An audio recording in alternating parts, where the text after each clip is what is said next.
الحمد لله وكفى والصلاة والسلام على عباده الذين اصطفى أما بعد فأعوذ بالله من الشيطان الرجيم بسم الله الرحمن الرحيم واستعينوا بالصبر والصلاة وإنها لكبيرة إلا على الخاشعين صدق الله العلي العظيم وصدق رسوله نبي الكريم ونحن على ذلك من الشاهدين. غواړم د دغه یو مختصرې ویډیو له لارې ټولو خپلو مسلمانانو ورونو ته صلات الحاجت د حاجت او د ضرورت لمونځ تشریح او بیان کړم.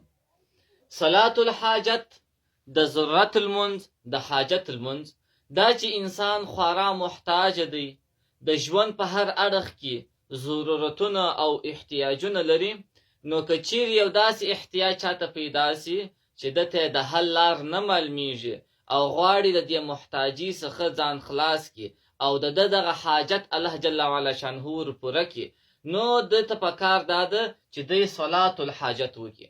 په یو روایت کې راځي نبی علیه الصلاۃ والسلام فرمایي چاته چې یو حاجت او ضرورت پیدا سي نو د اودس تازه کی پر سنت طریقه برابر شسم اودس تازه کی د اوداسه ورسته دی د 2 رکعات لمونځ وکي، د لمانځه ورسته دی دغه یو خاصه دعا ده چې په دې روایت کې راغلی ده او هغه به زه ان شاء الله الرحمن په دې اول کمنټ کې هغه دعا درته ولیکم، تاسو به یاد کړئ. نو هغه دعا دی وکي نو الله تعالی جل وعلا شانه به حاجت او ضرورت ور پوره کړي. صلات الحاجت د دې حکم چشتي، د دې حکم نفل دی، مستحب او یو نفل کار دی د صلات حاجت لمانځه کول. نو وخت او ځای د دې صلات الحاجت وخت کم وخت دی، په کم وخت کې باید وسی. د نفل المنځ لپاره هر وخت تاسو کولای شئ چې نفل المنځ وکړئ، خو په دې 5 وختو کې نسی کولای، لکه د لمر ختلو وخت، لکه د لمر لویدلو وخت، د لمر ختل، د لمر لویدل، او کله چې لمر د اسمان په مابین ودرېږي، د ساعت تر پرځ وروسته او د مازدیګر تر پرځ وروسته. دا 5 وخت څخه علاوه تاسو دا هر وخت کولای شئ. خو بیا هم ځینې علماو لیکلي دي چې د ماخوستن تر پرځ وروسته یې کول مستحب او ښه دي. ځای په کم ځای کې باید وسی؟ زما ورونو د فرض لمانځه لپاره تر کور تر هر ځای مسجد غوره او بهتره دی، خو په نفلي او سنت المنځونو کې تر مسجد کور افضل دی. نو دا چې د صلات الحاجت نفل دی نو تر مسجد په کور کې افضل او بهتره دی چې وسی. بیا هم که څه په مسجد کې وسی پروا نه لري، خو بهتره دا ده چې په کور کې وسی.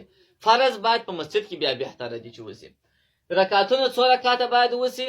دغه د حاجت لمونځ یو روایت په دې کې 3 روایت است د علماو 3 ډلې په دې کې دي چې یو روایت لمخې د صلات الحاجت لمونځ 2 رکعاته دی، د بل روایت لمخې د صلات الحاجت لمونځ 4 رکعاته دی، او د بل روایت لمخې د صلات الحاجت لمونځ 12 رکعاته دی.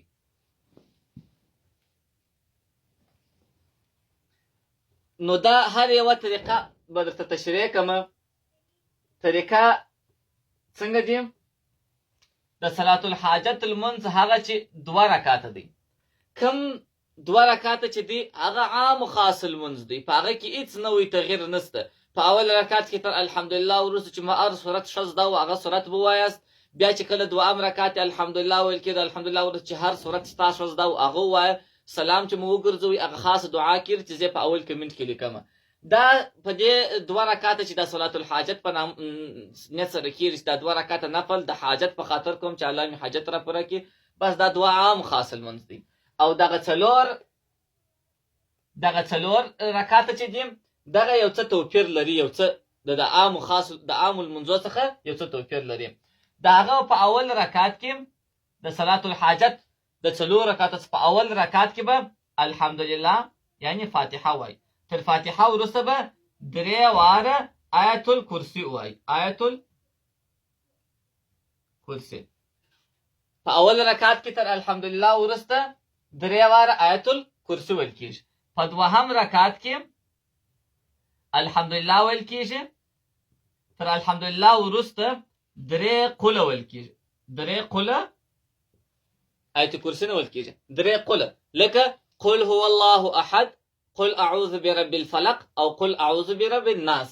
په 3 رکعت کې هم په دریم رکعت کې هم الحمدلله ویل کیږي، یعنی فاتحه الحمدلله فاتحه شیش ویل کیږي، څلور درې قل، څلور نه درې قل. په څلورم رکعت کې هم دغسې دی، څلورم رکعت کې الحمدلله چې وویله درې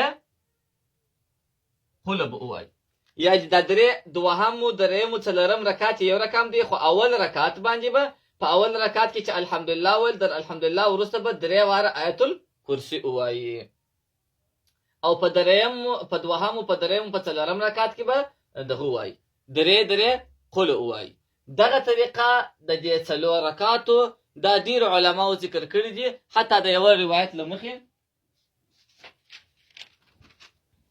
او د یوه روایت له مخې داسې دی چې دا 12 رکعاته چې دا طریقه ان شاء الله الرحمن بیان شو. په اول رکعت کې تر الحمدلله وروسته درې واره آیت کرسي وایو، الله لا اله الا هو الحي القيوم لا تأخذه سنة ولا نوم له ما في السماوات وما في الأرض من ذا الذي يشفع عنده إلا بإذنه يعلم ما بين أيديهم وما خلفهم ولا يحيطون بشيء من علمه إلا بما شاء وسع كرسيه السماوات والأرض ولا يؤوده حفظهما وهو العلي العظيم. دا آیت کرسی چې درې واره به وایي تر الحمدلله وروسته. په دویم رکعت کې الحمدلله د درې واره قل دي، بیا په دریم رکعت کې الحمدلله د درې قل دي، څلورم رکعت کې الحمدلله درې قل. چې سلام یې وګرځوي هغه د حاجت دعا کیږي، هغه دعا زه په اول کمنټ کې په دویم کمنټ کې دغه د څلور رکعت وروسته کوم دعا کیږي په دویم کمنټ کې نشته کومه. او هغه د 12 رکعاتو طریقه څنګه ده؟ هغه 12 رکعات چې دي د 12 د خو د څلور رکعاتو طریقه و، هغه د 12 رکعاتو طریقه څنګه ده؟ هغه علماو لیکلي دي د 12 رکعاتو طریقه. په اول رکعت کې به چش وایي، په اول رکعت کې به الحمدلله یعنی فاتحه تر الحمدلله وروسته به آیت کرسی وایي، آیت کرسی شریفه، او بل به چش وایي قل هو الله. په اول رکعت کې الحمدلله آیت کرسی او قل هو الله احد ویل کیږي. په دوهم رکعت کې په دوهم رکعت کې هم دغه حساب دی، په دریم رکعت کې هم دغه حساب دی، په څلورم رکعت کې هم دغه حساب دی، په پنځم کې هم دغه حساب دی، او په شپږم کې هم دغه حساب دی، تر 12 پورې. دوه رکعت کېږي چې سلام یې وګرځي، بیا دوه رکعت کېږي چې سلام وګرځي، بیا دوه رکعت کېږي، بیا دوه. خو په ټولو کې الحمدلله آیت کرسی قل والله، دوهم رکعت کې الحمدلله آیت کرسی او قل والله، په دریم رکعت کې الحمدلله آیت کرسی او قل والله. دا درې کې دا الحمدلله وروسته آیت کرسی او قل والله. دا 12 رکعات چې دي 12 رکعات چې وسوله چې سلام یې وګرځوي، بره به په سجده کې دا دعا یې پیدا کړي، په سجده کې به دا دعا وکړي. دا زه په دریم کمنټ کې دا 12 رکعاتو وروسته چې کوم دعا د حاجت او ضرورت کیږي په دریم کمنټ کې زه نوشته کوم ان شاء الله الرحمن، تاسو بیا وګورئ. نو علماو لیکلي دي فقه اسلامی او رد محتار ابن عابدین د حاشیه د ابن عابدین دا لیکلي چې دا علما او مشایخ خدا تجربه کړي دي، که دغه طریقه د صلات حاجت څوک عملی کی الله تعالی جل وعلا شانه به حاجات او ضرورات ور پوره کړي. السلام علیکم ورحمت الله وبرکاته.